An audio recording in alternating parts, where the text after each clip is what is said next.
Salutations and welcome, horse racing fans. I'm Matthew DeSantis, and this is the Win Place Show, a podcast devoted to all aspects of horse racing and handicapping that is proudly part of the Amalfi Media Network. In this episode, we are taking a break from handicapping horse races in order to bring you an interview with one of the most prominent and visible people in the horse racing industry, and that is former jockey and current analyst for NBC Donna Barton Brothers. Before we get to the interview, just a quick reminder to follow, download, rate, review, and share the Win Play Show on the podcast platform of your choice. Additionally, you can follow the Win Play Show on YouTube by subscribing to our channel, and you can find that link in the episode notes. Finally, head over to amalfimedia.com to get all of our horse racing coverage, from picks to previews to interviews to blogs and podcasts about the biggest news and the biggest races in the sport. Okay, let's move on to the interview. Today, I am beyond thrilled to be joined and to welcome former jockey and current NBC horse analyst and on-track reporter Donna Barton Brothers to the show. Donna is one of the most recognizable figures in the industry and is always there on horseback in the moments immediately following the biggest races to get the perspective of the winning jockey.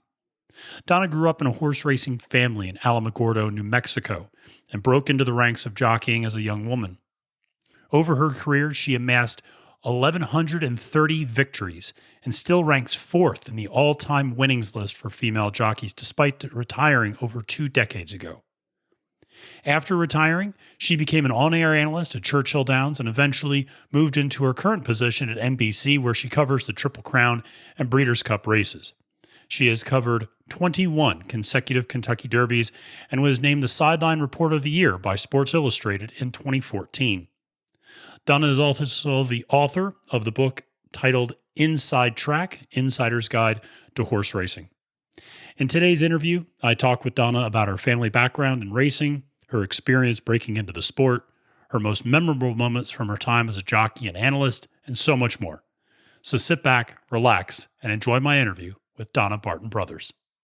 Donna, thank you so very much for taking time to talk to me today about your experience and knowledge in the horse racing industry and your perspective as a former jockey and now analyst.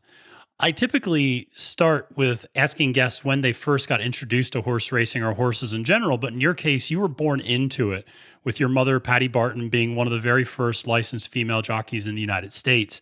So I was curious what it was like growing up in a horse racing family, and did you always get a sense that you would end up working in the industry in some capacity? Yeah.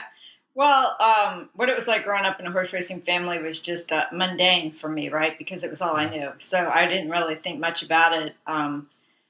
And so, no, I actually always knew I would not work in the horse racing industry. The 7 days a week and all that sort of stuff. My mother often says that she had 3 kids, and of her 3 kids, she had one that had no interest in horses or horse racing, and that was me. Now, to say I had no interest in horses wasn't entirely true, because I probably did my first horse show when I was 6 years old, rode horses before my earliest memory. Can't remember the first time I rode because it just was always there. But I didn't plan on making a living with horses because, again, it seemed a bit mundane for me and didn't really seem that challenging. You have to think about how do we think about our own family, right? And if your mother and your brother and your sister all do something, how hard can it be? Right? Yeah. I mean, like when you think about your own family. And so when I graduated from high school, I graduated a year early, sort of accidentally. I just had enough credits and it was time. My mother had married her 5th husband. It was time for me to move on. And I didn't really have a plan for college yet, although I had always planned to go to college. Since I graduated a year early, I just didn't really have a plan. So I thought, well, I'll work at the track until I figure it out. And, I'll pay my way through college galloping horses. And so I did that for 4.5 years. And then I was 21 years old and I still hadn't gone to college. And I was approached with the opportunity to go train horses in Kentucky. I was in Birmingham, Alabama at the time at their inaugural meet. And there was an agent who wanted me to ride. He had had my brother's book some years before. And so I said, look, if you can get me on a horse, I'll ride it. What I didn't tell him was it's going to eliminate that as a career option for me. I want to just try it and see how it goes. And so I rode this first race, not with the intentions of making a career out of it. And so from the time the gate opened until I came back and unsaddled my horse, I was blown away by two things. Number one, not only was that the most exciting thing I'd ever done in my entire life, it was also the most challenging thing I'd ever done. So by the time I rode that first race, I'd probably watched 10,000 races. And when you just watch races and your only mother and your only brother and your only sister were jockeys, you just don't really think it's going to be that challenging. And so not only did I find something that intrigued me and interested me and challenged me, it was something that I was immediately passionate about. And so that's what happened. That's a really great story. And I can identify with that a little bit, as both my father and my grandfather were lawyers. And I was for a long time kind of on that track. And like you said, it's something where a lot of times you don't think much of it when it's just in your Right. family and it's around you all the time. So that's really great. And I think that it's also interesting to see how much times have changed now. They have the jockey cams and things like that. And I mean, that's just, at least as a viewer and a spectator, has brought a whole nother level of perspective to the sport, where you can all of a sudden realize just how challenging the sport is, rather than these kind of panoramic views of watching them run around the track. Right. And I think those jockey cams are awesome, but what they miss is what happened when the gates first opened is that I was really shocked by, first of all, that you do actually have to jockey for position. Your horse is actually waiting for you to tell it where to go, Yeah. right? So there's that, and everybody's jockeying for position around you. And so you realize quickly that you need to get in the game. And then the second thing that strikes you is just how much dirt is pelting you in the face and all over your body. And at first you're blinking your eyes and you kind of duck behind your horse's head, and then you realize, oh wait, I have goggles on. I'm not going to put an eye out here. So then you force yourself to keep your eyes open. And then, you have to start reading the race and look for racing room. And so all those things that are happening that you can't, from the jockey cam view, I think it's a great view, but you can't see the 1,000 things that a jockey is having to process while all that's happening. Yeah. No, that's amazing. I can only begin to imagine, as I've very slowly ridden horses in my life. So when you did finally make that decision to become a jockey, and I'm sure your family were there to mentor and provide advice, but I was curious, outside of your family, if there were other mentors in terms of fellow jockeys, trainers, owners, etc., who early on kind of took you under their wing and helped you grow and refine your craft. Well, the short answer is no, not one person. I shouldn't say not one person. There were several Right. people, but not a single person. So when I started riding in Birmingham, Alabama, there were several people I could ask. One of those people was John Court. He was a veteran rider. He was a good friend of my roommates who worked in the racing office, and I could ask John things. And then Lori Coburn was actually the leading rider there, and she was an apprentice. And Lori was always open to advice and suggestions. Julio Espinoza was riding there, believe it or not, at the time, as was Randy Romero. Wow. But Julio was somebody I knew from Kentucky, and I could always ask him for advice. And so Wayne Cruz was a guy. So there were all these people. And believe it or not, that was also the first year that Steve Asmussen trained on his own.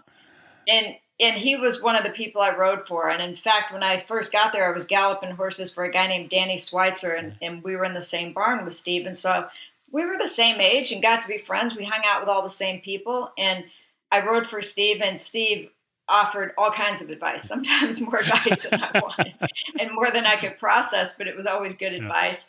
His brother Cash came into town a couple times, and his father came into town a couple times. And so I remember, getting advice from both of them. And then I went on to Rockingham Park after I won my first 13 races. I got an agent in Rockingham Park who had Diane Nelson's book the year before, when she had finished out the year as the second leading apprentice rider in the nation behind Kent DeSorma. Oh, wow. And so I had Diane Nelson was right there, and she was always willing to give advice. And that was sort of a more mature jockey colony from a male standpoint. So there were men in the jocks room who had ridden with my mother. Wow. And so they if I asked for advice, they were very forthcoming. Phil Ernst was a good example of somebody who would give me advice. But So all along the way. But here's the thing that I would want any apprentice rider or any apprentice writer or any apprentice anybody to understand is that people will not offer you advice unless you ask for it. But when you ask for that advice, generally speaking, people are very generous and like to see that you want to learn. But anybody who has anything really smart to impart with you or any real words of wisdom is not going to offer unsolicited advice. So I would just say, just keep asking. And then one of my favorite points in my career was when I got to where I was riding in Kentucky and I shared a jocks room with Patty Cooksey. Oh, wow. And it was the first time that I shared a jocks room with a female rider who was that knowledgeable, who was that good and had won that many races. Now, Julie Crone and I were friends by then, and I had ridden races with her here and there, but we'd never been in the same colony. And so Julie was also an early mentor, but only when I was at the track that, we were both like riding a race at. Typically it was me shipping him for a stake or her shipping him for a stake, and she would watch a replay with me and offer me suggestions. But yeah, there were many along the way. And I can't tell you how many times I called up my brother or my mom. I had a horse that had bolted in his last 3 races at Rockingham Park. And I called my brother and said, like, I'm on this horse. What do I do? And he said, okay, this is going to seem counterintuitive, but when you go into the turn, I want you to pull his head to the right and make sure that he switches into his left lead. Slap him on the shoulder with your riding crop when you do that. Make sure he switches into that left lead. And I think he'll be fine. And he was right. Like, I won the race. Oh, wow. He didn't even try to bolt. And then I was out of town for his next race, and he bolted with the rider. Oh, wow. So. That's really good advice then.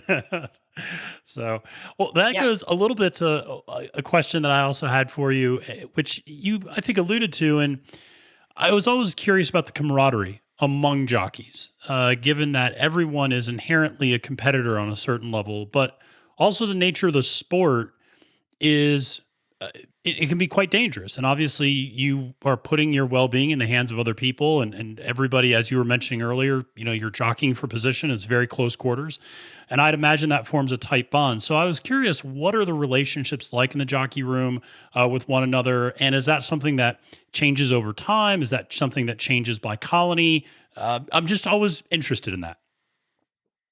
Well, you have to earn respect. And one of the first ways that I earned respect, my mother was a fighter. I mean, she would fight at the drop of a hat. I was never a fighter. I didn't like fighting with my brother and my sister. So I sure didn't want to be in the jocks room fighting, right?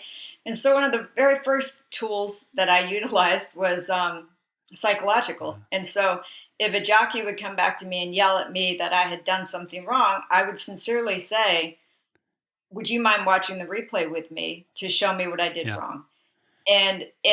Or if I watched the replay and I didn't see it, I would go to them and say, would you mind going to the stewards with me tomorrow to watch the replay to show me what I did wrong? So that had the effect of, if they were full of it, they quit doing that to me.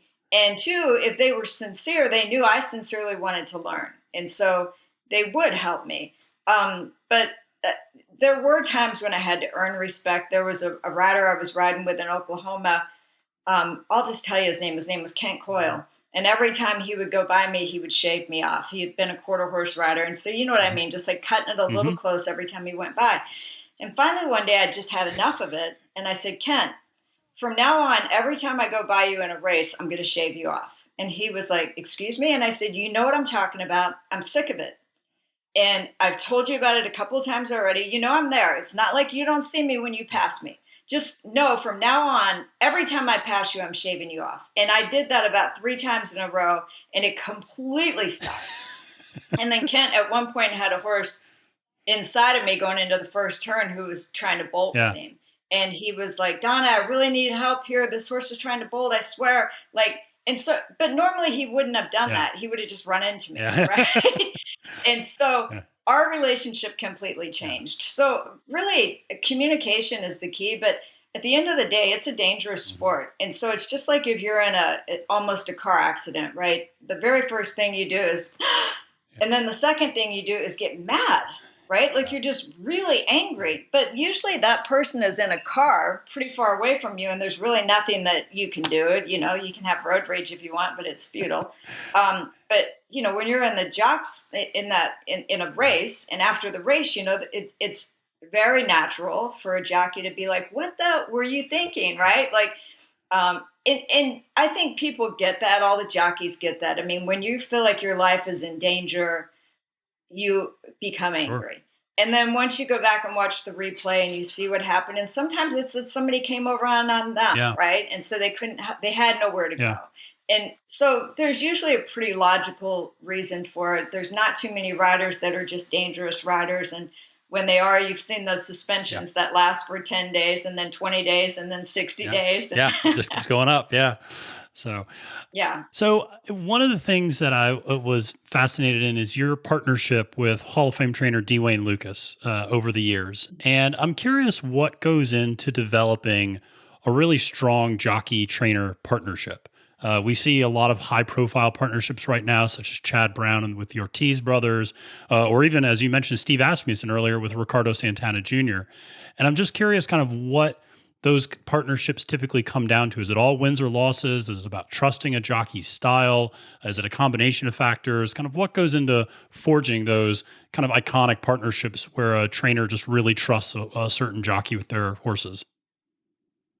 Well, the first thing is that jockeys typically don't get paid to work the horses that they get on in the morning. Hmm. That's a complimentary service that they do for trainers that they ride for. And so when you're trying to get into a guy's barn, you stop by every day and say, can I work anything for you this Yeah. morning? You're all set. And typically the answer for a while is no, no, no, we're good, we're good, we're good. But the other thing, if you really want to get into a guy's barn, at least for me, is I would start watching their horses run because there's nothing trainers care about more than their Hmm. horses. And so if you stop by their barn and you talk to them about the movie that you saw last night, most trainers don't have time to see movies and they don't Yeah. care. It's not something they care. They don't even really care about talking about restaurants because they're in bed by Right. 7, right? But what they care about is their Yeah. horses. So if you walk by, several days in a row and you just keep beating that bush and say, wow, tough break in the 5th race yesterday when your horse, got compromised at the 3/8 pole. And the other thing is you have to make sure that you never knock the jockey's ride Hmm. because you have to remember that trainer chose that Yeah. jockey. And so if you're knocking the jockey's ride, now if the trainer says, what'd you think about the ride? That can be a little tricky. And then your first answer is, what did you think about it? Right? Yeah. So it's just about building Yeah. camaraderie. But let's go back to Wayne in Yeah. particular because I had so I first approached Wayne in 1993. I started riding in 1987, so I'd been riding 6 years by then. I had been riding up at Arlington Park, and I came to Kentucky for the fall meet on my way to Gulfstream Park for the Mhm. winter. And opening day at Keeneland. Now I had always been a little afraid to come to Kentucky because I thought I would starve there. Yeah. it was a really tough Yeah. colony. But my agent had me on 4 horses opening day at Keeneland, and we won with 3 Oh, of them. wow. And the one that got beat, ran second, got beat this far and was Oh, wow. 21 for David Okay. Carroll. And so that made me leading rider, opening day, right? At Keeneland, Yeah. leading rider. Nobody else won more than one race. And so the next day I went to Wayne's barn with my agent. And when I approached him, he was actually talking to his assistant trainer at the time, Todd Ah. Fletcher. And so I stood off to the side waiting for, him to notice and welcome me into the conversation. And so when he welcomed us over, I said, hello, Mr. Lucas. My name is Donna Barton.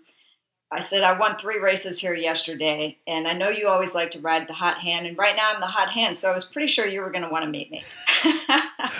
Which was pretty brazen, but it was calculated because he was a guy who I knew was that Yeah. way, right? I'd read a lot about Wayne Lucas, and he wasn't the kind of guy that you walk up to with any lack of confidence, with any sort of, like, hi, I'm Donna Barton, and if you ever need anything. Yeah. So you kind of have to, with somebody like him, you have to make a statement right away and something that will make him remember you. And I ended up riding a couple of races for him that meet. He rode Pat Day on almost everything at the time.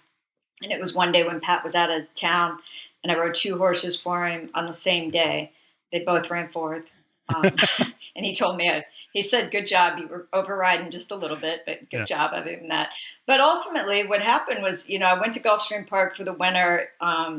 Wayne went to California. Todd had his string at Gulfstream Park, and Todd had the riders that he used. But when we came back in the spring, I just started checking by Wayne's barn every single day. Need me? Do you need me? Do you need me? And I would have conversations with him. Also, he came out of South Dakota with Keith Asmussen. Ah, okay. And so when I told him that I had ridden for Steve Asmussen in Birmingham, Alabama, and we were friends, and so we had things to talk about. And so that's the thing. That's how it happens. Like a jockey and a trainer have to be able to get on the same page.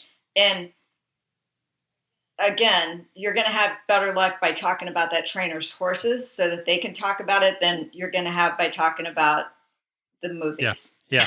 Yeah. That's great. That's a wonderful story about introducing yourself to D. Wayne. And that's, Yeah, I'm not always that brazen. It was all false bravado, but I knew I had to do yeah. And I'll it. just say, as somebody who's, followed horse racing most of my life, he seems like that type of guy, even from, afar. So that makes sense when you, when you say that story. Um, So I want to come back and ask you some questions about your racing career a little bit later, but I did want to shift and talk about your transition to working as an analyst and on-track reporter.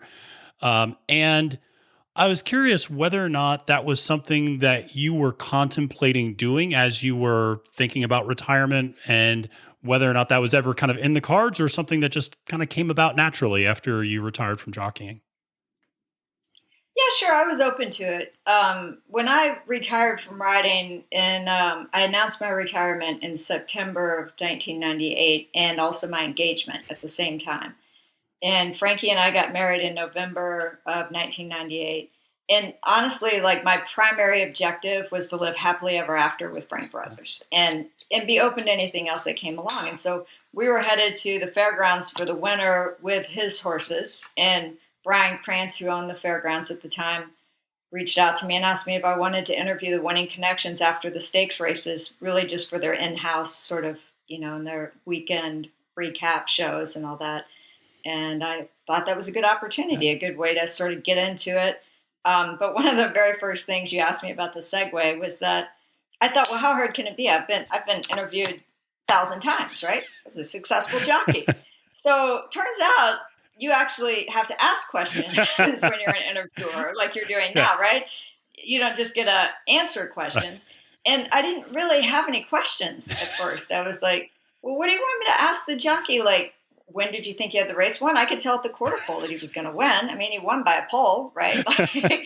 Or, do you and this horse have a rapport? I mean, the horse has won 5 races and 4 of them have been with this guy. And so I had to learn to ask questions that you kind of already knew the answer Yeah. to. And sometimes you're surprised by the Yeah. answer, right? Like sometimes you say, well, when did you realize you had the race won? And they say when the overnight came out, like they were that confident. Yeah. Yeah. Um, and so then that's even more of a conversation of, well, wow, what made you so confident in this Yeah. horse? Was it something in the morning works or his past races?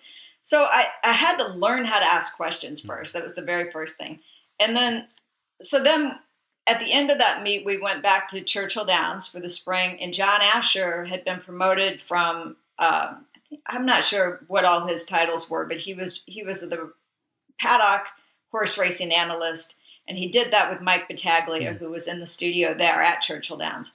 But he had been promoted to vice president and some other titles, and asked me if I was interested in doing what he was doing with the handicapping and analysis from the paddock. And so, sure. I mean, I could still gallop horses for my husband, just like I had been at the fairgrounds. And yeah, so I did that. And then that's what I was doing in 2000 when NBC came to survey for the Kentucky Derby, because they had signed the contract and ABC had had the Mhm. Derby up until that point. But NBC was there observing, what sort of beast they were going to have to deal with the Yeah. next year.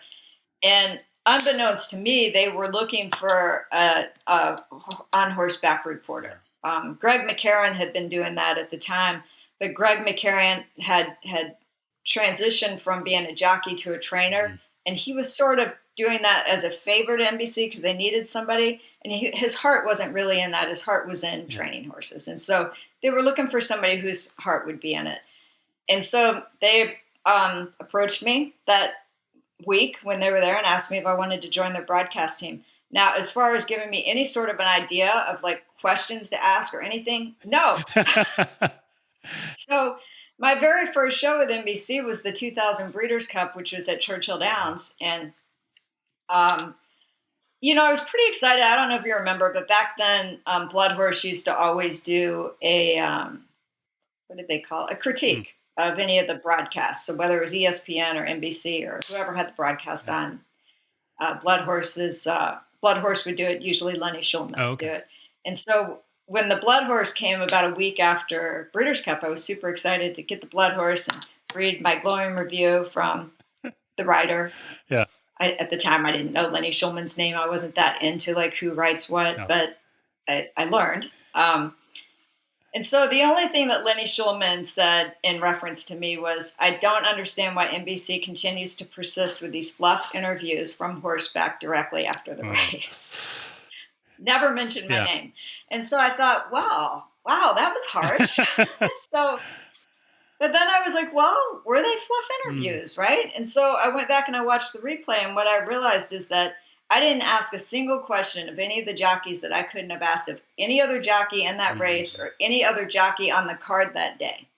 And so that made them fluff interviews. Yeah. And it really made me hone in on, okay, what's it take to not be a fluff interview? And I started watching people who were good at it. And so now I going forward, I shouldn't say now because that was 20 years ago.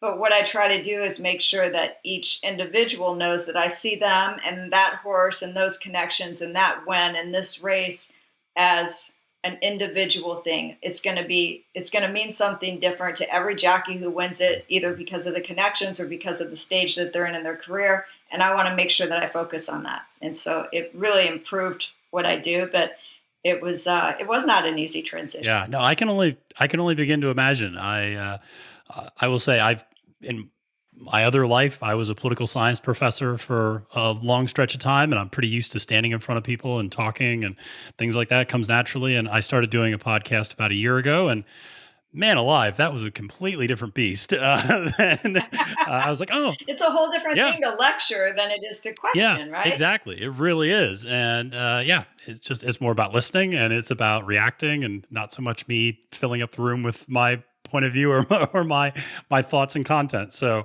I can identify with that very much.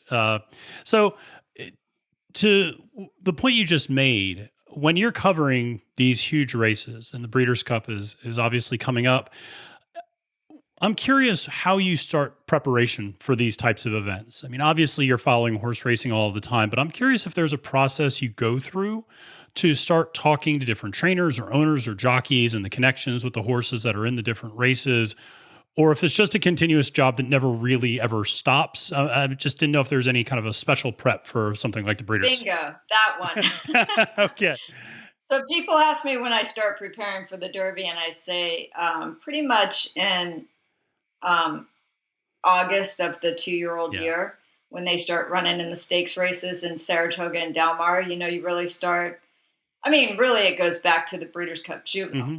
I mean, that's kind of where it begins also, like in earnest, but even before that, because in July and August, you're starting to think about, who are going to be the good horses for the Breeders' Cup Juvenile. Yep. And we know that the Breeders' Cup Juvenile winner isn't necessarily a great predictor of who's going to win the Kentucky Derby, but the fields are certainly starting to take shape and the stories are starting to be made. And so for the Breeders' Cup preparation begins casually as soon as the Triple Crown is over, even sometimes through the Triple Crown. But as soon as the Triple Crown is over and you start having them winning your end races, and some of those are during the Triple Crown too. But I mean, I've already emailed Laura Levine from the DRF to find out if there's any chance I can get some early PPs for the Breeders' Cup, and those aren't going to be out till October 27th, in case anybody is wondering. And she said that she would be happy to send me a set. And so, you just start looking them over and see like how much speed it looks like is going to be in the race. But one of the things that I do all throughout the year, Matthew, that really helps me, because keep in mind, my job at Breeders' Cup is really specific to the jockeys. Mm-hmm. And so while at Kentucky Derby, Preakness, Belmont Stakes, I'll be out in the field and I'll be telling stories and I'll do a walkover interview with the trainers and all those sorts of things. When it comes to Breeders' Cup, I'm on the horse all day long. And so if I have a story that, like when David Cohen ran in the Breeders' Cup last year, he had a pretty unique story in that he had missed something like 3 years of racing when he had broke his leg badly. And then in the same year, he lost his father and his sister. Both, he was very close to his father. And so that was a story I told before his race in the Breeders' Cup. And so what I always try to do for Breeders' Cup is I try to find stories about jockeys and their connection to either the connections of the horse, because we've got such a great team. So Nick Luck is going to tell any of the great European stories about the horses. Brittany Urton's going to know all the great stories on any of the horses and the connections, especially out in California. Same with Lafitte. He's been covering the races all year for Fox and for Naira. So he's going to know a lot of the stories. And so our team, Kenny Rice also, our team is going to have kind of the stories covered about the horses and their owners and their trainers. And so I try to make sure that I hone in on making sure that if there's a jockey story that needs to be told, that I know the story, that I can tell the story, that it's in my back pocket. They don't always have time to come to us. I mean, literally 80% of the stuff that we prepare never makes the air, but It's okay. Like, I'd rather be over prepared than have them say, can we come to you? And me say, oh no, I've got nothing. Right. And so I keep bios all year. If you go to my website, donnabrothers.com, I update those bios every year. Usually after Breeders' Cup, I'll have my webmaster go in and do it. And so I have bios on the jockeys, and I update and input those bios all year. So this year, Alex Achard? Oh, yes. He's the rider from France who came over here and started riding at Indiana Grand to no acclaim in 2017 or 2018. It took him almost a year to win his first race. And then when he got his first mountain graded stake, he won it. And then he won the grade 1 at Keeneland on Pablo, is it Lobo's horse? Anyway, In Love is the name of the horse. And so, there's all these great stories about the jockeys that, and also like Brittany and Nick and Kenny and Lafitte will sort of defer to me on the jockey stories. Right. Like, Donna, are you going to tell the story about Achard? And if so, then I'm going to tell this story. And so that's what I do. In preparation, I make sure that I know all the really interesting things there are to know about the jockeys. And then, in my program, I have their stats down for Breeders' Cup wins, Breeders' Cup mounts, and all that. And certainly if it's going to be their first grade 1, we're going to talk about that. And so, and if they've had a recent significant event in their house, birth of a child, loss of a loved one, those things are all going to be sort of in my notes, because it's really hard to just pull those things out of your memory bank when there's possibly 12 different outcomes that could happen in almost every race, right? And you're listening to the race and waiting for the outcome. And so, anyway. Absolutely. So I have a couple of fun questions that I want to finish up with, but before we get to those, you do a lot of wonderful work with nonprofits and other organizations around horse racing. And I was hoping if you could talk a little bit about two that I've always been at least personally drawn to, that you work with, the Thoroughbred Aftercare Alliance and Backside Learning Center. And I'm just curious if you could let the people know a little bit more about those organizations, perhaps their missions, and how they could get involved. Yeah, I'd be happy to. I'll try to keep it a little briefer than I've kept my other it's quite answers. all right. But the Thoroughbred Aftercare Alliance was started because the people who started it, Jack Wolf was one of those people who's the co-manager of Starlight and Star Ladies Racing with his wife, Lori Wolf. He was on the board of the TCA and one of the Thoroughbred Charities of America. And one of the things that he and some other people recognized was that aftercare funding had become sort of like bake sale competitions, right? Like, let's just try to raise money and put some money into the kitty. And there were people who said, this has to be funded systemically. And there's got to be reliable funding, because this isn't going away. Aftercare is just going to increase. And so luckily, some smart people had the foresight to do that. And so the Thoroughbred Aftercare Alliance was started in 2012.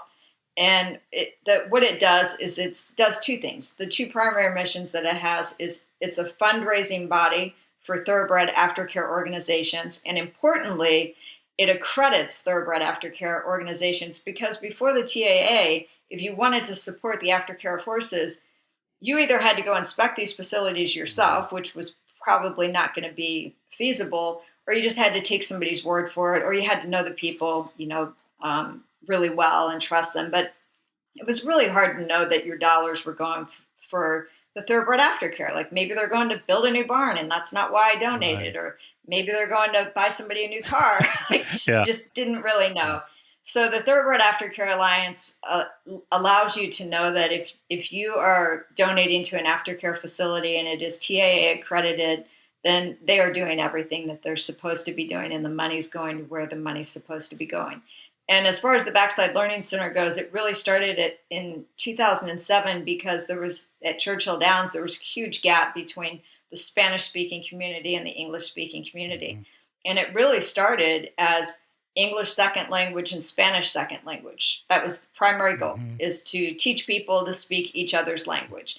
But all the assistant trainers and shed row foremen at this point at Churchill Downs speak Spanish. And many of the top grooms and exercise riders understand that if they want to work their way up, they've got to speak English. Yeah. And so that bridge has been closed more and more every day. And so the Backside Learning Center is really sort of turned into a resource center. So it's a place that people who work on the backside can go to if they need help with just understanding legal documents that they get, whether it's because they need translation or because they just really don't understand the legalese that's in those documents. Helping people like set up a banking account, being able to, write checks and one of the most important things that they do right now is tutoring for children, for the backside children after school. They do that on a church offsite because children are not allowed on the backside. But offsite, they tutor 2 days a week. Because imagine a lot of these kids, like, as you well know, having been a professor, what's the saying? Are you smarter than a fifth grader? Yes. And so a lot of these kids are coming home to Spanish-speaking parents, and they don't have anybody to help them with their homework. Right. And so having the Backside Learning Center help them a couple days a week with tutoring really helps them and gives them a better chance of being successful in life. Yeah, that's great. That's wonderful. Both wonderful programs. So as I mentioned, I want to finish up with some fun horse racing questions, and these might be tough for you, but just give me the first answer that pops into your mind, and you can expand on them a little bit if you'd like. But I'm sure you have a lot to choose from for this first one, but do you have a favorite racetrack? Keeneland. That's the first one that pops into my mind. I mean, I live here in Louisville, Kentucky. I also have a home in Saratoga Springs, New York.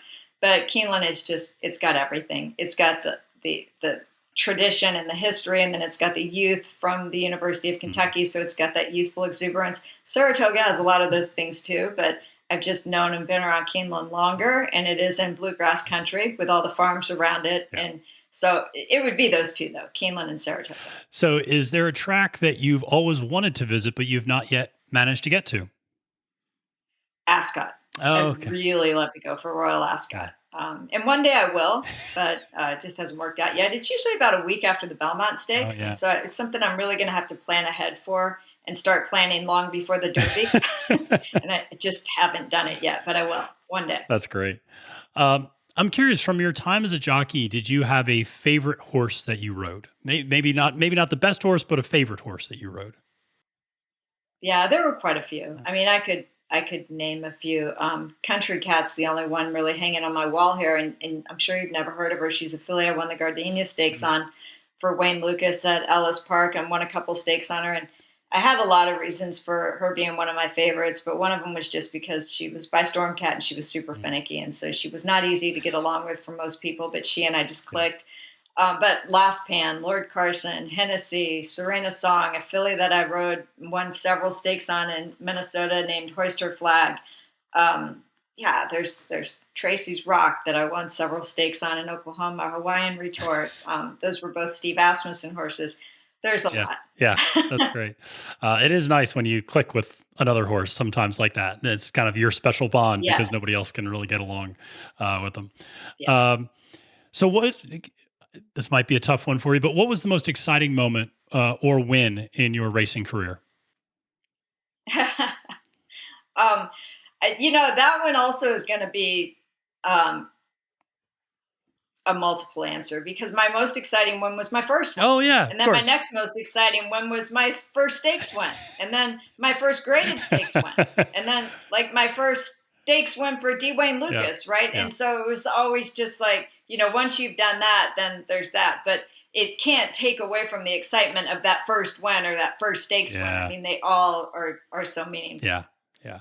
Uh, I'm curious if there's a person right now in the industry, trainer, owner, jockey, that you kind of single out that you really admire in terms of the way they conduct their business, the way they treat their horses, the way they, uh, just handle their business, their barn, or their horses, and that sort of thing. Just yeah. I would say honestly, like if I'm going to answer that truthfully, there's three people right now that come to mind. The first one is Mike Smith. Mike Smith and I have known each other for a very long time. In fact, unbeknownst to us, we found out later after we became friends, and his mother told him that my mother used to tend bar at her father's, so his grandfather's bar in El Paso, Texas, and Mike and I played as little bitty kids at that bar, Oh my like God. behind the bar. We didn't know that. When I say behind the bar, I mean outside the bar, like Yeah. playing in the back parking Yeah. lot. But when I had the bug at Canterbury, he was riding there as a journeyman, and he was always so helpful. Like he helped me so much. He may have helped me more than any other single rider. In fact, as that meet went on, people would even ask Mike if he was helping me because I began to look more and more like Mike Smith on a horse. And so that's quite a Yeah. compliment. But just the longevity that Mike's had, the way that he's handled himself, the way that he's taken care of his Yeah. body, the way that he has ice water in his veins, the whole race unfolds much slower for him than it does other people. And then another jockey that's really grown on me over the years, and not that there was ever a point when I didn't like him, but John Velasquez has really grown on me just in this for the same reasons, Yeah. just the way he's handled himself, the way that he's really mentored like the Ortiz Yeah. brothers and a lot of the jockeys who come from Puerto Rico. He's really helped facilitate their success and at the same time stayed successful. And, he's really just an icon to them. And then I think one of the trainers that you have to admire the most is Steve Asmussen, just because of the way that, the whole thing that the PETA scandal that happened back in whenever, I can't remember, it was so long ago, but, he just stopped talking to the press and just laid low and just kept doing what he does, which is treat his horses well. He's got really good help. I just was talking with his wife the other day, and the assistant trainer that he has at Remington Park, who also goes to Texas or wherever they are down there at the time, was a groom for him 30 years ago. And Wow. Pablo is his name, and he's just worked his way up. He's got two assistants, Darren Fleming and Scott Blasey, and their second child, their oldest son is named Keith James after Steve's father. Their second child is named Darren Scott after these two assistants. Wow. Right. And so, I mean, just the way that, first of all, he's honored his family and that tradition. And I feel like he's really represented horse racing well. And he recovered really nicely from what could have been a career ending thing that should never have happened. Yeah. And I have to say, just anecdotally, one of the nicest guys in my very limited interaction. I've seen him at several different tracks, and he always just kind of walks through the crowd, very unassuming. And it's just so gracious because I've seen other people come up to him for pictures, and he's always happy to pose if you have your camera ready, and just a really nice guy. And yeah, I'm glad to hear you say that because a lot of people don't see that side. I mean, actually, I had dinner with Wayne Lucas's wife last night, Lori Lucas, and a couple of other people.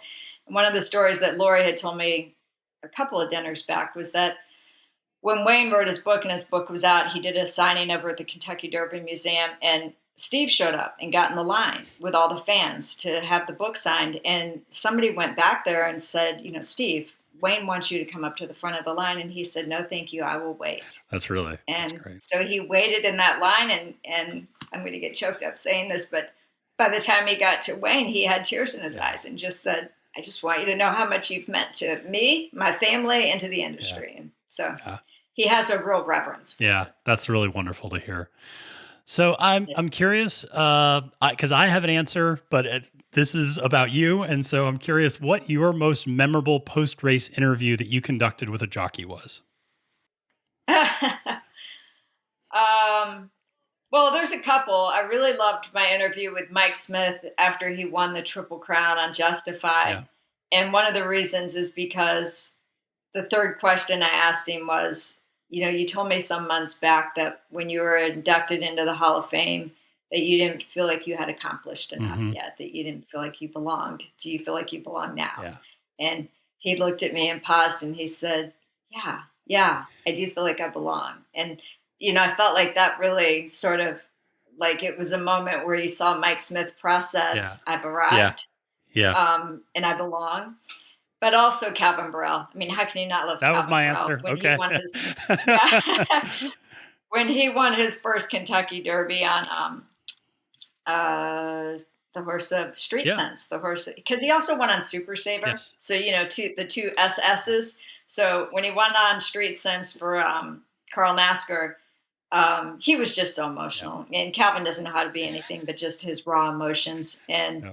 yeah, it was just a beautiful thing to see somebody just allowing their heart to pour Yeah. out. No, I always loved your interviews with Calvin, and even though I only understand probably every third word he's saying, I still love it. I love that accent that he has, and like you said, just the enthusiasm he has for what he's doing. And the funny thing is, I hate to say this, and I hope Calvin's not listening, is that people have said to me, why doesn't Calvin have his teeth in for the interviews? And I'm like, he does have his teeth in. He's got teeth, they're in. It's just like I don't know why you don't see him. They're there. He's just so I don't know, his gums cover up his teeth a little Right. bit. And I guess it looks like, but he does. No, those are great interviews. I don't think his teeth are removable, actually. I think they're his teeth. That's great. So I wanted to shift the last two quick questions to the active horses that are going on right now, and start with the tough one to put you on the spot. In your opinion, who is the best active racehorse in the country? Oh gosh. Well, I mean, like it comes down to categories a little bit, right? I mean, domestic spending on the turf has got to be one of them, but Latruska, Yeah.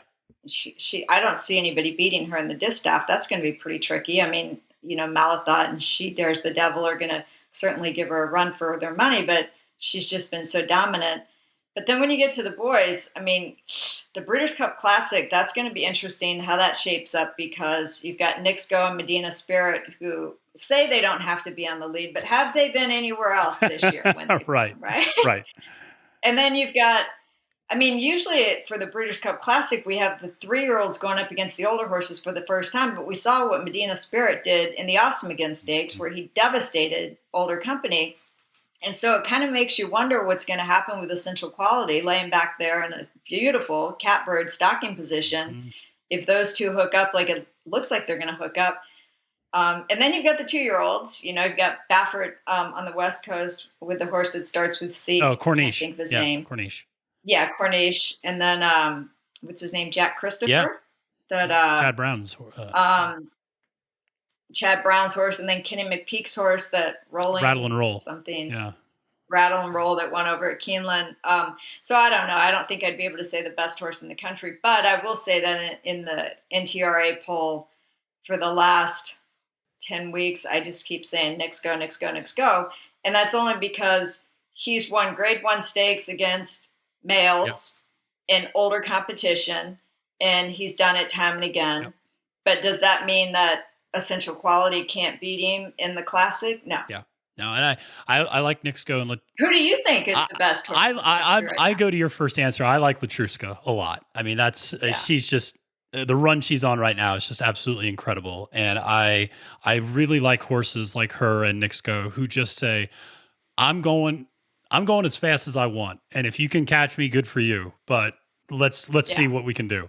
And they just have this front running mentality, and I love that. And so it's fun to watch. It produces some great finishes, and I'll definitely be rooting for her in the distaff. So final question: aside from the Breeders' Cup Classic, you mentioned a couple of the other races. I was just curious if there was a particular race that you're looking most forward to covering for the Breeders' Cup weekend. Yeah, I mean, I always love the juvenile and the distaff. I mean, we already talked about Latruska, but yeah, the juvenile is always great. And the sprint, I mean, the sprint's going to be awesome with Jackie's Warrior and the competition in there. I just read today where Maxfield's going to go on the Grade 1 Clark handicap instead of going to the Breeders' Cup Classic because he wants to be able to win a Grade 1 with him this year. And I think that's a good move. I think what he's proven so far this year is that he can't beat the best horses in the Grade 1 company. And so I think the Grade 1 Clark gives him the best chance to do that. But yeah, I mean, the Breeders' Cup Juvenile is always great. And then, we don't know who the Euros are going to bring over. Those races are always good, especially if the Euros show up with some of their top horses. So Yeah. I love all of Yeah, them. same here. Same here. Well, Donna, thank you so much again for joining me. And as I mentioned before, Donna will be covering the Breeders' Cup for NBC on Friday, November 5th and Saturday, November 6th. And you can also follow her on Twitter at the handle at Donna B. Brothers and learn more about her and her various causes at her website, donnabrothers.com. Donna, thank you again for all the time and all the best moving forward. And I hope there's a lot of exciting moments for you to cover this year at Del Mar for the Breeders' Cup. Well, it was my pleasure, Matthew. Thank you for being a horse racing fan, and thank you to all the horse racing fans who are listening. If you're a horse racing fan, I'm a fan of yours. A huge thanks again to Donna for her time and knowledge, and I look forward to watching her coverage this weekend at Del Mar for the Breeders' Cup. Make sure to follow, download, rate, review, and share the Win Play Show on the podcast platform of your choice, and tune back for all of our great Breeders' Cup coverage that we have coming up the rest of the week, including top 10 Breeders' Cup moments from the last 20 years, as well as my Win Play Show picks for all of the races for the juvenile and adult fields. Finally, just a reminder to subscribe to the Win Play Show on YouTube, which is linked in the episode notes. Follow me on Twitter at the handle at @FailedToMenace, and check out amalfimedia.com for all of the great horse racing content you need to get you through the Breeders' Cup and beyond. Until next time, friends, I'm Matthew DeSantis, wishing you a great and prosperous day at the races and reminding you that it's now post time.